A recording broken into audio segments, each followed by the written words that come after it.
Hello student, Katiyar education में आपका स्वागत है। आज मैं 10th क्लास की पुस्तक क्षितिज से पाठ 5 कृपाराम खिड़िया द्वारा रचित सोरठे पढ़ाऊंगी। तो सबसे पहले हम कृपाराम खिड़िया के बारे में जान लेते हैं। कवि कृपाराम खिड़िया शाखा के चारण थे। उनके पिता का नाम जगराम जी था, जो खरांडी गांव वर्तमान पाली जिले में है के निवासी थे। सीकर नरेश देवी सिंह एवं उनके पुत्र राव राजा लक्ष्मण सिंह ने उनकी कवि प्रतिभा एवं विद्वता से प्रभावित हो उन्हें क्रमशः महाराजपुरा एवं लक्ष्मणपुरा गांव की जागीर प्रदान की थी। कृपाराम खिड़िया का रचना काल संवत 1864 विक्रम संवत के आसपास माना जाता है। इनकी रचनाओं में राजिया रसोठा काव्य, चालक नेसी नाटक तथा एक अलंकार ग्रंथ के नाम गिनाए जाते हैं। इनमें से राजिया रसोठा ही एक वर्तमान में उपलब्ध है। राजिया रसोठा कवि ने अपने सेवक राजा राम, जिसको राजिया भी कहते थे, को संबोधित करते हुए लिखा है कि राजा राम राजिया कवि एक विश्वास पात्र एवं सेवाभावी सेवक था। राजा राम निसंतान था, इसलिए वह बहुत ही उदास रहता था कि मरणोपरांत यानी उसके मरने के बाद में उसका नाम लेने वाला कोई भी नहीं बचेगा। तब कवि ने उसे आश्वस्त किया कि वह अपनी कविता द्वारा उसे अमर बना देंगे और सारी दुनिया उसका नाम याद रखेगी। तब कवि ने राजिया को संबोधित कर नीति के सोरठे रचने शुरू किए। इसमें लगभग 140 सोरठे मिलते हैं। राजिया रा सोरठा राजस्थानी भाषा में संबोधित नीति काव्य की प्रथम रचना मानी जाती है। इसमें डिंगल भाषा का भी प्रयोग है। सोरठा है छंद तथा वर्ण श्रृंगार मुख्य अलंकार है। इनकी सहजता, सरलता एवं सरसता तथा प्रसाद गुण युक्ता के कारण राजिया रा सोरठा लोक समाज में बहुत ही प्रसिद्ध माना गया है। संकलित अंश में कवि ने हिम्मत एवं पराक्रम का महत्व, सद संगति का लाभ, आपदा से पूर्व प्रबंधन के महत्व को स्पष्ट किया है।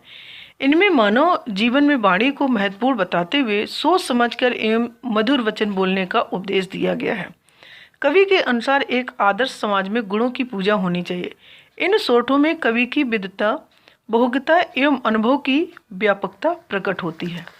अब हम पढ़ते हैं राजिया रा सोरठा, जो यहाँ पर कवि ने अपने शिष्य को संबोधित करते हुए सोरठे रचे हैं। गुण अवगुण जिण गाँव, सुने न कोई सांभले, उड़ नगरी बिच नाव, रोही आछी राजिया। काज सरे न कोय, बल पराक्रम हिम्मत बिना, हल कार्या की होय, रंगा श्याला राजिया। यहाँ हम शब्दार्थ देख लेते हैं। शुण शुण माने के यहाँ आया है सुनता है। संभाले सांभले माने यहाँ समझता है। रोही रोही माने निर्जन या जो वन होता है, निर्जन वन। आछी आछी माने अच्छी। कार्य माने कार्य। सरे सरे माने सफल होना। पराक्रम पराक्रम माने साहस, हिम्मत। हल कार्य माने यहाँ पर आया है ललकारने से। की माने क्या, रंगा माने रंगा हुआ। श्याला श्याला माने श्यार। यहाँ पर कवि ने अपने सेवक को संबोधित करते हुए गुण और अवगुणों का ध्यान देने पर उनके जीवन के पराक्रम का महत्व समझाया है।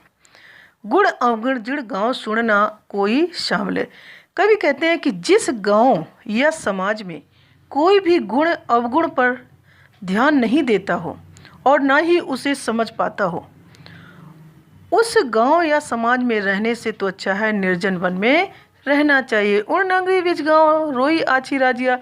कवि कहते हैं कि उस नगरी में या उस गांव में रहने से अच्छा है कि लोगों को निर्जन वन में रहना अच्छा है। काज सरे ना कोय, बल पराक्रम हिम्मत बिना, हल कार्या की होय, रंगा श्याला राजिया।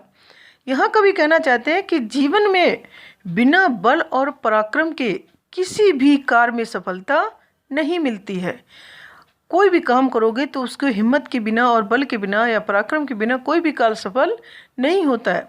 हल कार्य की होय, रंगा श्याला राजिया।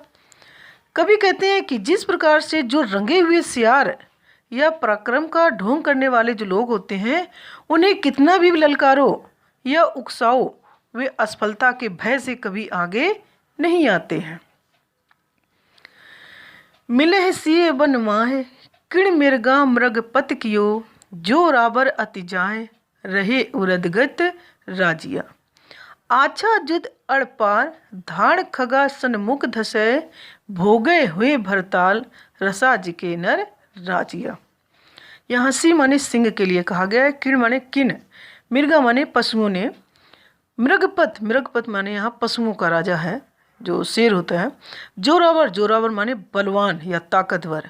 अति, अति माने अत्यंत, जहाँ माने जहाँ भी। उर्द, उर्द माने ऊर्ध्व या ऊंचा। गत, गत माने गति। आछा, आछा माने अच्छा। जुद, जुद माने युद्ध। खगा, खगा यहाँ पर तलवार के लिए कहा गया है। हुए, हुए माने होकर। भरतार, भरतार माने स्वामी या राजा। रसा, रसा माने यहाँ पर पृथ्वी के लिए कहा गया है या पृथ्वी के जिस राज्य के लिए कहा गया है। अब यहाँ पर कवि ने अपने सेवक को संबोधित करते हुए वो कह रहे हैं कि बलवान और पराक्रमी लोग ही संपूर्ण पृथ्वी पर राज किया करते हैं और संपूर्ण पृथ्वी का भोग करते हैं। कौन? जिसके अंदर हिम्मत और पराक्रम होता है। किस प्रकार से देखते हैं। मिले सिंह मनवाए में किरण मृगा मृगपत कियो। सिंह जो शेर होता है, जो शेर मृगपति अर्थात पशुओं का राजा कहा जाता है किसको? शेर को। किंतु पशुओं ने उसे कभी भी उसे अपना राजा स्वीकार नहीं किया है, परंतु वह तो अपने पराक्रम से पशुओं का राजा बना हुआ है। किस प्रकार से? बलवान प्राणी जहाँ भी रहता है उसे ऊंचा स्थान प्राप्त ही होता है। आछा जुद अड़जार धड़ खगा सन्मुख धसे भोगे हुए भरता रसा जिसके नर राजिया। अब यहाँ पर कवि कहते हैं युद्ध में भाग लेना अच्छा है, गौरव की बात है। जब सूरवीर तलवारों की तीखी धार का सामना करते हुए आगे बढ़ते हैं तभी वह पृथ्वी का स्वामी या राजा बनकर उसे भोगता है। चुनौतियों का साहस के साथ सामना करने वाला व्यक्ति ही जीवन में ऊंचा स्थान प्राप्त कर पाता है। इड़ही सु अवदात कहणी सोच विचार कर वे मौसम री बात रूढ़ी लगे न राजिया। पहली किया उपाय दम सुम मण आमय दटे प्रचंड हुआ विस्वाय रोभा घाले राजिया। यहाँ पर कवि ने वर्णन किया है इड़ी, इड़ी माने इन ही, अवदात माने अच्छा या हितकारी या अच्छा सोचने वाले। कहनी, कहनी माने कहनी चाहिए। बेमौसमरी, बेमौसम माने बिना समय या असमय की जो उचित अनुचित बातें होती हैं उस समय के अनुसार कहनी चाहिए। रूढ़ी, रूढ़ी माने अच्छी। पहली माने पहले ही। उपाय, उपाय माने प्रयत्न या उपाय कर लेने चाहिए। द्रव, द्रव माने दावानल यानी आग। दुश्मन, दुश्मन माने दुश्मन शत्रु। आमय माने रोग। प्रचंड, प्रचंड माने यहाँ बलवान या ताकतवर है। विश्वास संकट। रोभा माने कष्ट। घाले माने देता है। यहाँ कवि ने कहा है कि हमें हमेशा सोच विचार करके ही बात कहनी चाहिए या सोच विचार करके ही किसी को शिक्षा देनी चाहिए। और दूसरे इसमें कहा है कि शत्रु और रोगों का उपाय हमें पहले ही कर लेना चाहिए क्योंकि ये जो लोग होते हैं हमें बचने का मौका नहीं देते हैं। तो ईड़ी सुर अवदान कहनी सोच विचार कर, यहाँ कवि कहते हैं अच्छी या हितकारी कोई भी बात हो वह व्यक्ति को सोच विचार कर ही कहनी चाहिए क्योंकि बेमौसम री बात रूढ़ी लगे न राजिया। क्योंकि बिना समय और अवसर के ध्यान रखे जो बातें कही जाती हैं वह सुनने वालों को अच्छी नहीं लगती हैं। यानी कि समय के अनुसार ही हमें किसी की बात को ध्यान या किसी की बात को कहना चाहिए। पहले किया उपाय दब दुश्मन आमत तटे प्रचंड हुआ विश्वास रोबा घाले राजिया। अब इसमें कवि कह रहे हैं कि मनुष्य को आग, शत्रु और रोग आदि संकटों से बचाव का उपाय पहले ही कर लेना चाहिए। प्रचंड हुआ विश्वास रोबा घाले राजिया। जब संकट या भयानक रूप ले लेता है तो वह बहुत ही कष्टदायी होता है अर्थात बचने का मौका नहीं देता है। हिम्मत कीमत होए बिना हिम्मत कीमत नाए करे न आदर कोय रद कागज ज्यों राजिया। उपजे अनुराग कोयल मन हरकत करे कड़वी लागे काग रस ना रहा गुड़ राजिया। यहाँ पर कवि ने हिम्मत की ही कीमत के बारे में वर्णन किया है और दूसरे में कहा गया है उपजे अनुराग। उपजे अनुराग माने एक मधुर वाणी जो कोयल की होती है उसकी वाणी हर किसी को पसंद आती है। हिम्मत, हिम्मत माने यहाँ पर आया है हिम्मत या साहस के लिए। कीमत माने मूल या उसका महत्व। रद, रद माने रद्दी या कागज, कागज माने कागज है। जीव जैसे कड़वी, कड़वी माने कड़वा कटु। काग माने कौवा। रचना माने जीव या वाणी। हिम्मत कीमत होए बिन हिम्मत कीमत ना है। मनुष्य का मूल उसके साहस और प्रदर्शन से ही प्रकट हुआ करता है। करे ना आदर कोई रद कागज यो राजिया। बिना साहस का परिचय दिए कोई उसका महत्व नहीं देता है, कोई उसका सम्मान नहीं करता है। और जिन चुनौतियों से घबराने वाला या घबरा जाने वाला व्यक्ति को लोग रद्दी कागज के समान ठुकरा देते हैं, या रद्दी कागज के समान उस व्यक्ति का महत्व रह जाता है। उपजे अनुराग कोयल मन हरकत करे, कड़वो लागे काग रसना रागुण राज गया।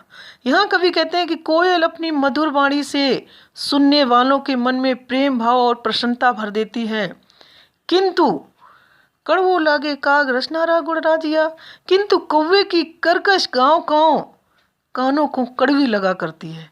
और यह मधुर और कटु वाणी का ही प्रभाव है। धन्यवाद।